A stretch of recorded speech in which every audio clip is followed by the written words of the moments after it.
Jack and Emily were not ordinary siblings. They were young explorers, always seeking adventure in the deep forests surrounding their small town. One summer, while trekking through an unfamiliar path, they stumbled upon a strange cave, hidden behind a dense cluster of trees. The entrance was barely visible, covered with thick vines and moss. "This cave looks ancient," Emily whispered, pushing the vines aside. Jack, being the older brother, took the lead. "Let's check it out. Who knows what we might find?" As they stepped inside, a cool breeze swept past them. The walls of the cave glowed faintly, and a tunnel stretched ahead, leading deeper into the darkness. With their flashlights in hand, they ventured forward. Suddenly, the ground beneath them trembled, and before they could react, they found themselves falling into a swirling vortex of bright blue light. When they opened their eyes, the sky above them was a shade of orange, and the air smelled different, fresher, wilder. They were no longer in the cave. Emily gasped as she pointed ahead. "Jack, look!" Towering before them was a massive brachiosaurus, its long neck reaching the treetops. Nearby, a herd of triceratops grazed peacefully, the horns gleaming in sunlight. They were in a world where dinosaurs still roamed. Jack could hardly believe his eyes. "Are we dreaming? This can't be real." Just then, the small chirping sound caught their attention. The baby velociraptor, barely the size of a dog, curiously approached them. Emily extended her hand. To their surprise, the creature nuzzled against her palm. "I think he likes us," she said with a giggle. Suddenly, a rustling sound came from the bushes, and a young boy, around their age, emerged. He wore clothes made of leaves and animal hides, his dark hair tousled by the wind. "Who are you?" Jack asked. "I am Kyle," the boy said with a grin. "You are not from here, are you?" Jack and Emily shook their heads.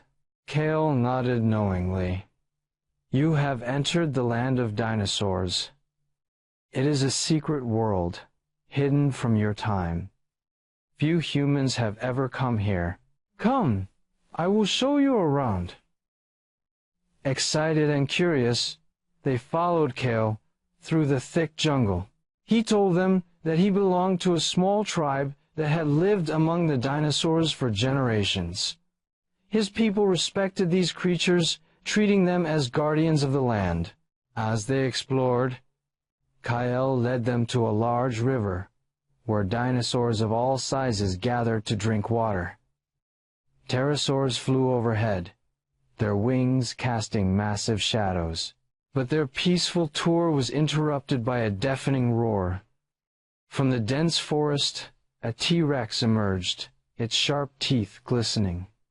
The ground shook with each step it took. "Run!" Kale shouted. They dashed into the trees, their hearts pounding. The T-Rex chased after them, its powerful legs crushing everything in its path. Jack grabbed Emily's hand, trying to keep up with Kale. Just when they thought they were doomed, a loud trumpet-like sound filled the air. A massive Triceratops charged at the T-Rex, ramming it with its horns. The T-Rex roared in frustration before retreating into the jungle.